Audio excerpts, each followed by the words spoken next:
আসসালামু আলাইকুম এভরিওয়ান, সবাই কেমন আছেন? এই তো আল্লাহর রহমতে আমরা সবাই ভালো আছি। তাহারিমা সারা ব্লগে আপনাদের সবাইকে শুভেচ্ছা। এই তো আপনাদের সাথে ঈদের ব্লগটা শেয়ার করতে আসলাম, যে ঈদের দিন কি করলাম, কি কাজ করলাম না করলাম। এই তো আপনারা পাশে থাকবেন, দোয়া করবেন, আমাদের চ্যানেলের সাথে থাকবেন। এই তো সারা আমাদের গরুটা দেখছে এখানে। ঈদের এটা চাঁদ রাতের দিন, রাতের বেলায় গরু দেখতে এসেছিল। আমরা গতবারের মতো আমাদের পাশের বাড়ির এক আপার সাথে মিলিয়ে দিব কোরবানিটা, তাই সেই আপার বাড়িতেই রাখা হয়েছে। আমাদের বাড়িতে নিচে একটু জায়গা কম, তাই আপার বাড়িতেই রাখা হয়েছে, আমাদের পাশের বাড়ি। সেখানেই গরু দেখতে এসেছে সারা। এই তো গরুকে একটু খাওয়াচ্ছে রাতের বেলাতে। কান্নাকাটি করছিল যে গরু দেখতে যাব, তাই ওকে নিয়ে এসেছে ওর বাবা দেখানোর জন্য। এই তো আপনারা দোয়া করবেন আমাদের ফ্যামিলির জন্য, আমার মেয়েটার জন্য, যেন ভালোভাবে থাকতে পারি, সব কিছু করতে পারি। আল্লাহ যেন ঠিকভাবে সব কিছু করার তৌফিক দেয়। এই তো এখানে গরুটা দেখার পরে ওই আদর করছে, বলছে যে আমি আদর করব। তাই ওর বাবা এখানে নিয়ে এসেছে, দাঁড়িয়ে আছে সাথে, যে একটু আদর করে দিচ্ছে আর একটু রেকর্ডও করে নিচ্ছে, যে যখন ওর মন চাইবে ওই একটু দেখতে পারবে, তার জন্য আর কি। এই তো আপনারা সবাই আমাদের পাশে থাকবেন। আমাদের ভিডিও ভালো লাগলে লাইক করবেন, কমেন্ট করবেন, একটু জানাবেন কেমন হলো, ভালো মন্দ দুটোই জানাবেন। সবসময় আপনাদের কাছে বলি। এই তো এটা হচ্ছে ঈদের দিন সকালবেলা সারার জন্য ওর বাবা ড্রেস এনেছিল। জানেনই তো যে আমরা কুরবানি ঈদে তেমন কেনাকাটা হয় না, শুধু বাচ্চাদের জন্যই কিছু কেনাকাটা করা হয়। আর আমাদের জন্য তো তেমন কেনা থাকে না, এমনি নর্মাল সুতি ড্রেস বানিয়ে পরে নেই। এই তো সারার জন্য একটা প্যান্ট এনেছি, প্রচুর গরম এখন, ঈদের সময় তো প্রচুর গরম চলছে। একটা সারার জন্য একটা জিন্সের প্যান্ট আর একটা গেঞ্জি আনিয়েছি আর কি, টপসের মতো। সব সময় তো ড্রেস পরে, ফ্রক পরে, গাউন কিনে দেই, এবার গরমের জন্য তাই এটাই এনে দিয়েছে ওর বাবা। বলছে সারার তো এই টপসটা পরা হয়নি, তাই এনে দিয়েছে আর কি। একাই নিয়ে এসেছে, আমি অবশ্য যাইনি শপিং করতে, ওর বাবা একাই গিয়ে ওর জন্য এগুলো নিয়ে এসেছে নিজের পছন্দ মতো। এই তো দেখে বলবেন কেমন হলো সারামণির ড্রেসটা। বেশিরভাগ তারার ড্রেসগুলো ওই ক্রিম কালার আর হালকা পিঙ্ক কালার, সব হালকা কালারের মধ্যেই থাকে, তেমন গাঢ় কালার ওকে পরাতে পারি না। শুধু ঈদের সময় একটু হালকা গাঢ় বা কয়েকটা ড্রেস কেনার পরে আর কি কালার ম্যাচ মিলিয়ে দেই আর কি, এনে দেই।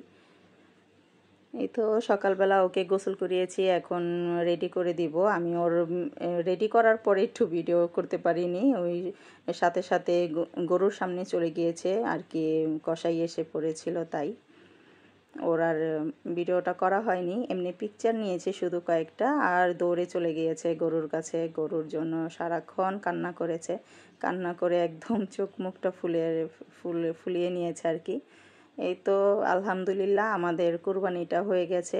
3টার পরেই সব কিছু শেষ হয়ে গিয়েছিল, সব কাজ আর কি, কুরবানির যা প্রসেসিং থাকে সব হয়ে গিয়েছিল।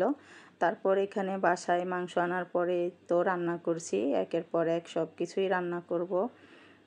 এখানে সাথে আমার মাও ছিল, কারণ একা একা তো করা যায় না, আর আমার মা ছাড়া তো এখানে আর আমার কেউই নেই। আর আমার শ্বশুরবাড়ি তো সবাই তারা গ্রামে থাকে, তারা এখানে কেউ নেই। তো আমার মাও সাথে ছিল, সব কিছু করে দিয়েছে। জানেনই তো বাসায় কুরবানি দিলে যে কত কাজ থাকে, কত ভেজাল হয় সারা দিন, বা দেখা যায় যে রাত 9টা 10টা পর্যন্ত কাজ চলতে থাকে, তাই আমি তেমন এত ভিডিও করতে পারিনি। অনেক কাজ থাকে, বা আত্মীয় স্বজনদের দিতে হয়, প্যাকেট করতে হয়, মাপ করতে হয়, জানেনই তো সবাই। এটা আর নতুন করে কি আর বলবো। এই তো কিছু রান্না করার পরে এখানে আর কি একটা একটা রান্না করার পরে আমি রুমে এখানে সব রাখছিলাম ফ্যানের বাতাসে।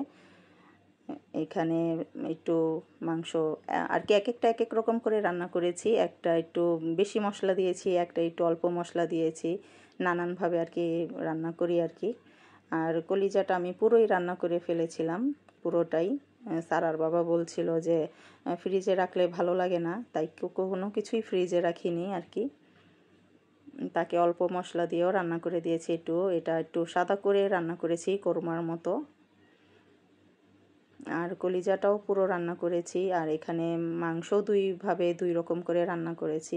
এই তো একে একে রান্নাঘরে থেকে রান্না করছি আর রুমে আনছি, কারণ আমরা ফ্যামিলির কয়েকজনই আছি। সবাই বলছে যে সবই যতটুকু সম্ভব রান্না করে আর কি দেওয়ার জন্য।